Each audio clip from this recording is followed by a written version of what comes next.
Good morning class.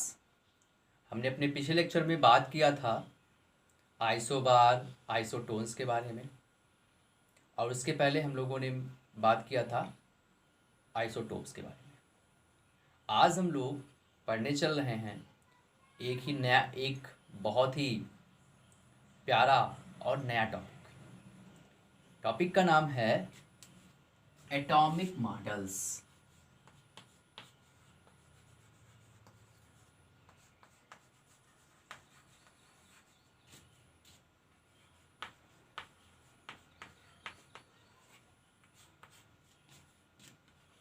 Topic का नाम क्या भैया? परमाणु मॉडल। ये हमें पढ़ना है। कई साइंटिस्टों ने परमाणु के बारे में बताया कि परमाणु कैसा है। जो जो थीसिस उन्होंने दिया वही उनके नाम से मॉडल के फॉर्म में कि भाई ये मॉडल है हमारे एटम का। एटम हमारा ऐसा होता है, ऐसा दिखाई पड़ता है। जैसे हम लोग अर्थ के लिए ग्लोब कहते हैं ना, तो ग्लोब क्या है? एक मॉडल है अर्थ का। ठीक वैसे ही यहाँ पर भी एटम के बारे में कई मॉडल कई साइंटिस्टों ने दिया। ठीक, अब इसमें हम सबसे पहला मॉडल पढ़ने चल रहे हैं थॉम्सन का परमाणु मॉडल, थॉम्सन्स एटॉमिक मॉडल।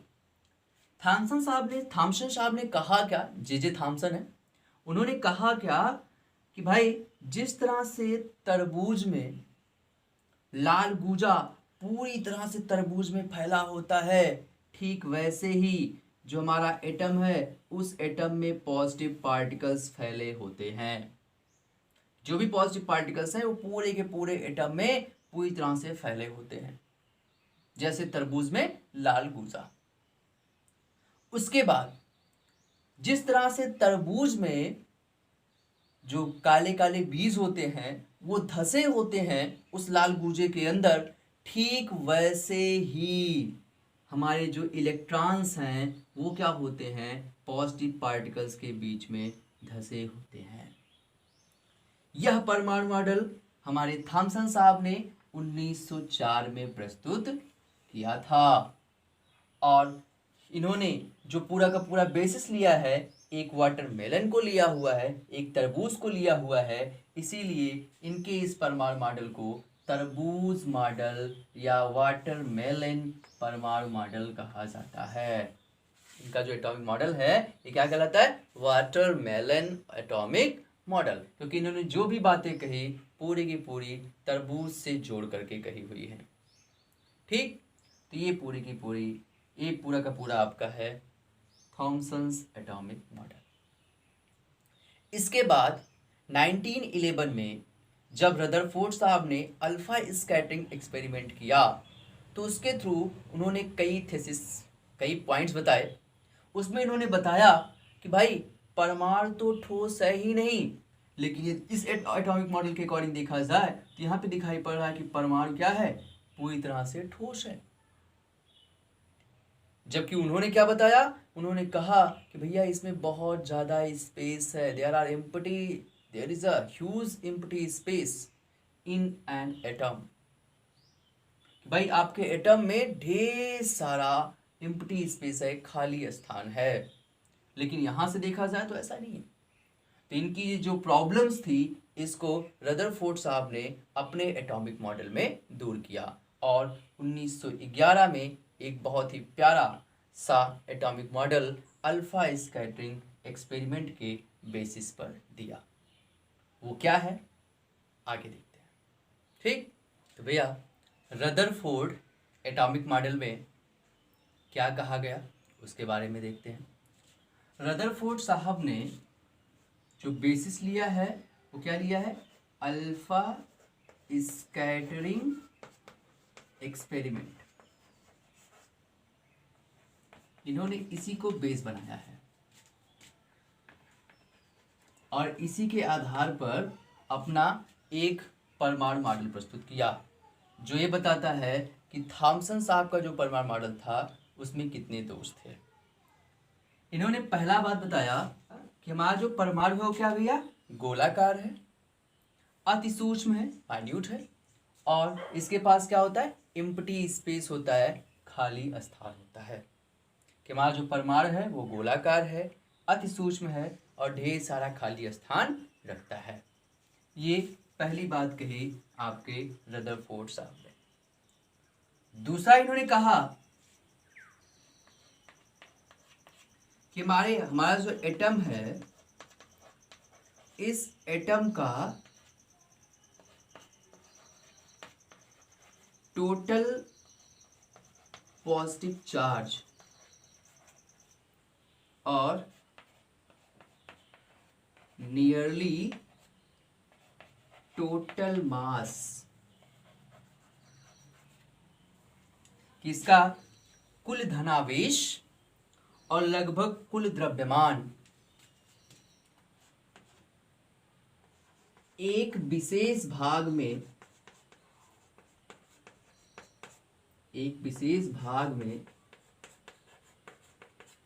संचित होता है।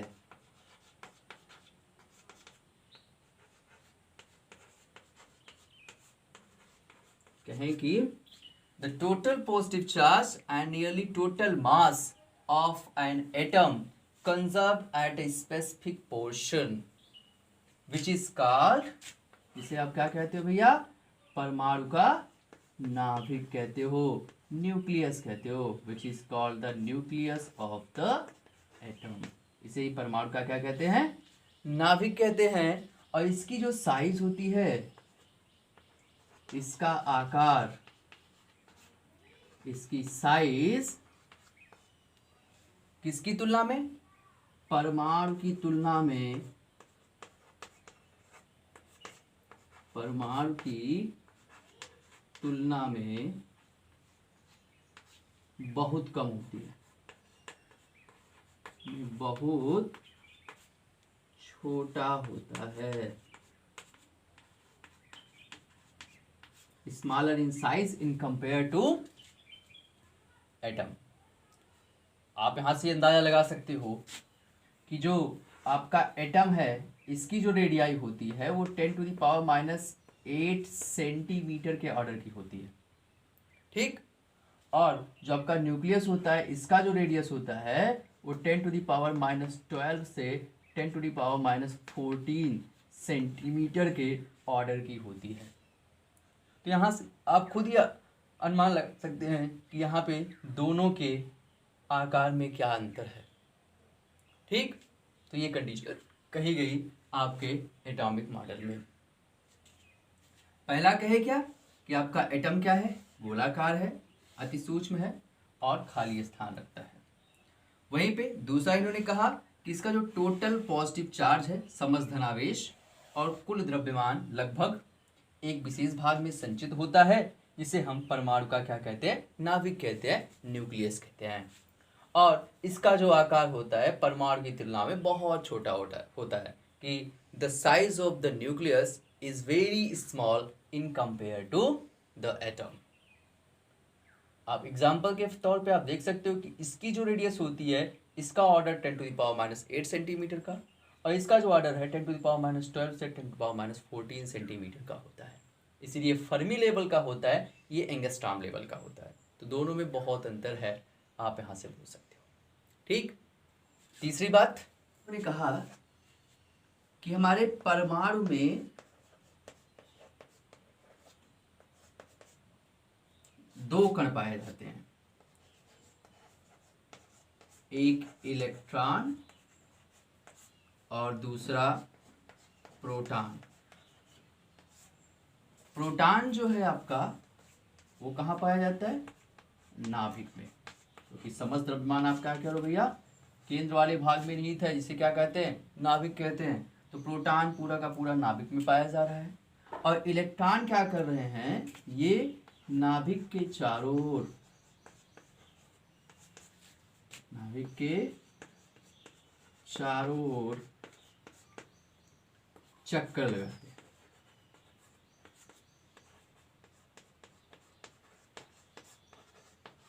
They revolve around the nucleus. Electrons revolve around the nucleus and the protons are obtained in the nucleus. कि आपके प्रोटॉन जो है वो नाभिक के अंदर रहेंगे और इलेक्ट्रॉन नाभिक के चारों ओर चक्कर लगाएंगे। इसके अगले पॉइंट में इन्होंने कहा कि इलेक्ट्रॉन नाभिक की ओर चौथे पॉइंट पे इन्होंने कहा कि इलेक्ट्रॉन नाभिक के चारों ओर वृत्ताकार कक्षाओं में चक्कर लगाते हैं। ठीक है, तो क्या कहे कि आपके जो इलेक्ट्रॉन्स हैं,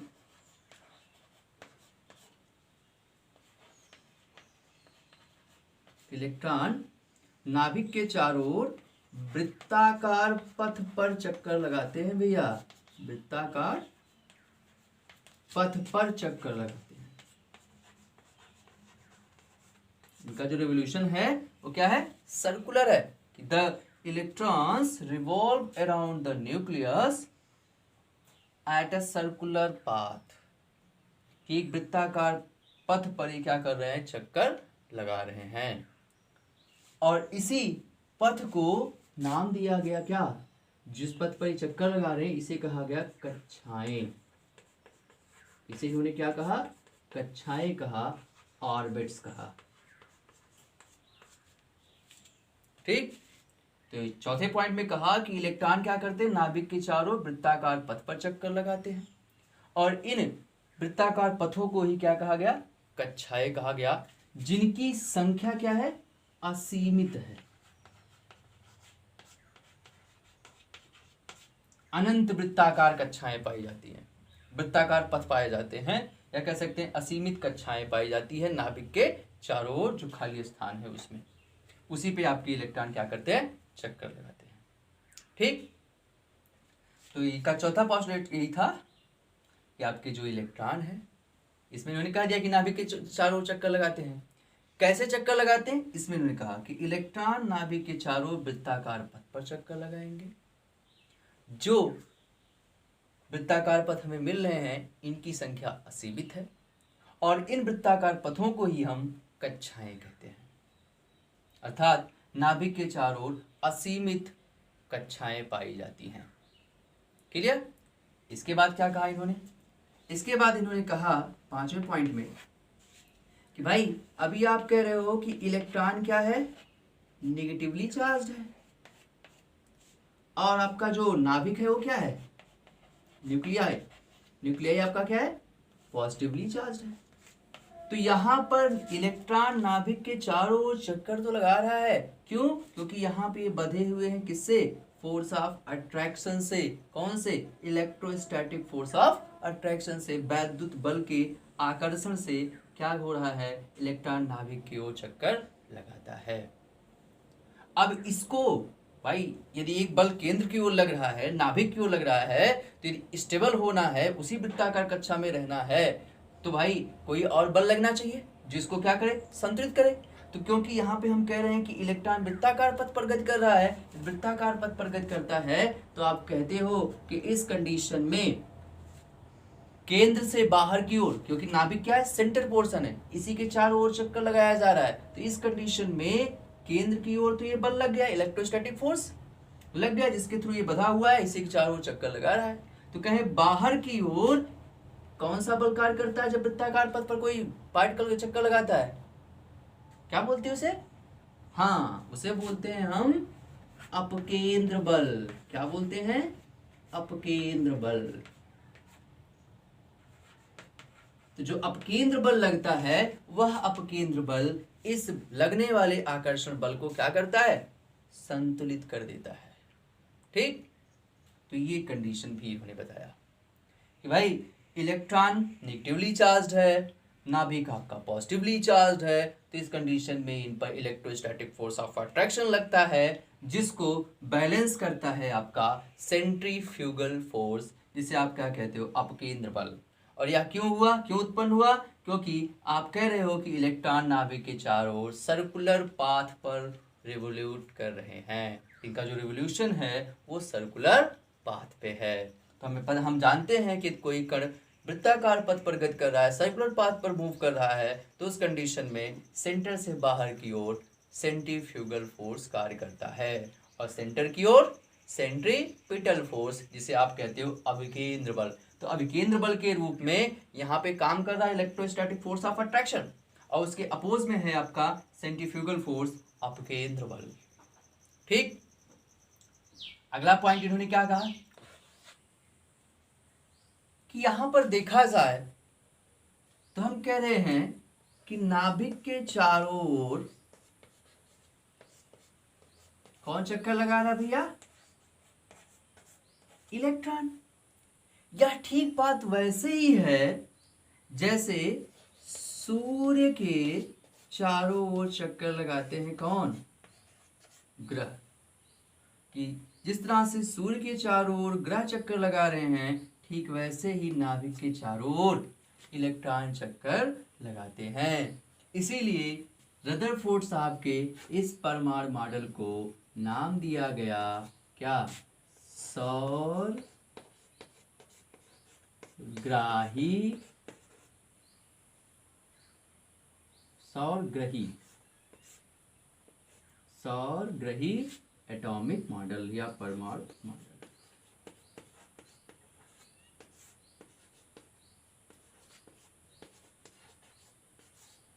इसे कहेगा सोलर सिस्टम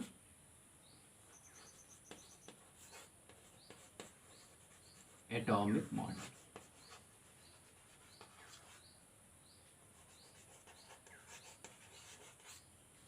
हाँ भाई, अल्फा स्कैटरिंग एक्सपेरिमेंट क्या है, कैसे किया था रदरफोर्ड साहब ने, उसको मैंने अपने पिछले लेक्चर में बताया हुआ है। यदि आपको जानना है या कहीं पे प्रॉब्लम हो रही क्या है तो आप उसको देख सकते हैं। यहाँ पे वही बेसिस लेकर के सब बताया गया है। तो इसमें कहें क्या, जिस तरह से सूर्य के चारों ओर ग्रह चक्कर लगाते हैं, ठीक वैसे ही यहाँ पर परमाणु में नाभिक के चारों ओर इलेक्ट्रॉन चक्कर लगा रहा है। इसीलिए इस परमाणु मॉडल को सौर ग्रही परमाणु model, solar system atomic model कहा जाता है। तो ये थे पोस्टुलेट्स आपके रदरफोर्ड साहब के एटॉमिक मॉडल के। ठीक, अब इनके एटॉमिक मॉडल की कमियां क्या थी उसके बारे में बात करते हैं। ये बोलते हैं ना ड्रॉबैक ऑफ रदरफोर्ड्स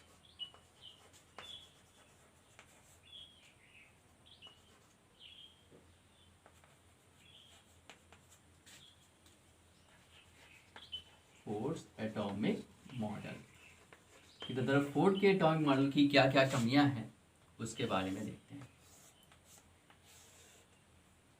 पहली कमी बताई गई, रदरफोर्ड साहब ने ये तो बता दिया कि भाई आपके परमाणु के नाभिक के चारों ओर असीमित वृत्ताकार कक्षाएं पाई जा रही हैं जिनमें इलेक्ट्रॉन चक्कर लगाते हैं, लेकिन किस कक्षा में कितने इलेक्ट्रॉन पाए जाते हैं, उनकी वेग क्या होंगे, उनकी पोजीशंस क्या होंगी, इन सब के बारे में रदरफोर्ड परमाणु मॉडल से कुछ पता नहीं चलता, या कह सकते रदरफोर्ड साहब इनके बारे में कोई जानकारी नहीं दे सके।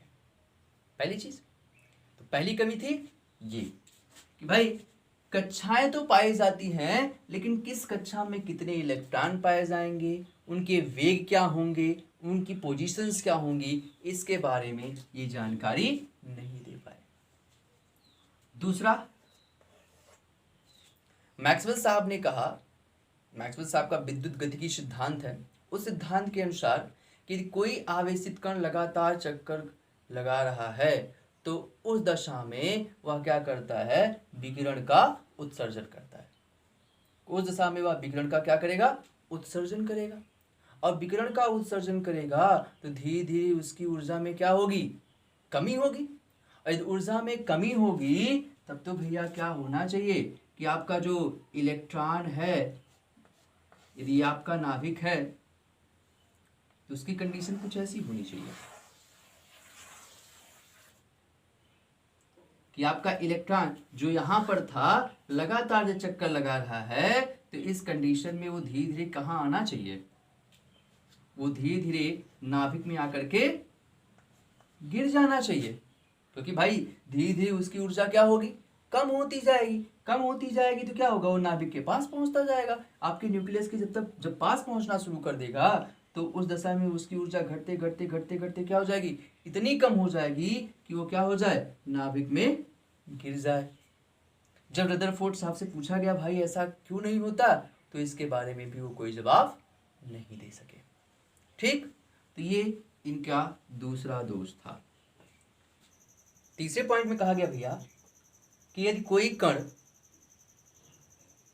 लगातार गति कर रहा है तो उस दशा में उसका ऊर्जा उत्सर्जन क्या होना चाहिए? सतत होना चाहिए। यदि सतत है तो उस दशा में परमाणु उत्सर्जन स्पेक्ट्रम जो होगा वो क्या होगा? सतत होगा। परंतु हमें सतत रूप में स्पेक्ट्रम नहीं प्राप्त होता है।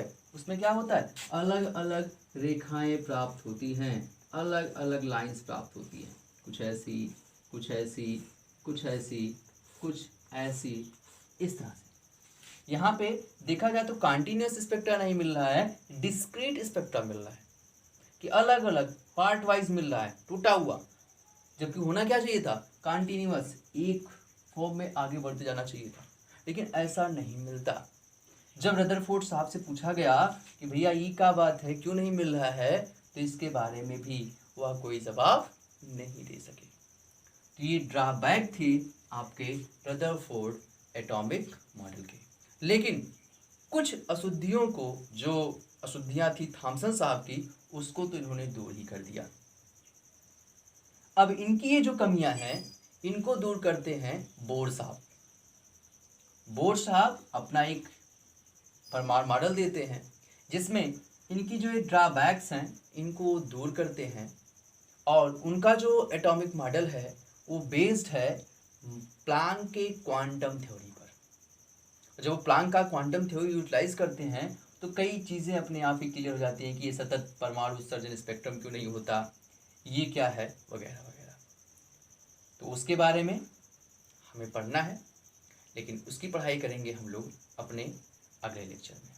ठीक है, यहाँ तक आप अच्छे से पढ़ो, इसके नोट्स प्रिपेयर करो, और इसके आगे जो बचा हुआ है बोर्स एटॉमिक मॉडल, उसके बारे में अगले वीडियो में। ठीक है, थैंक यू।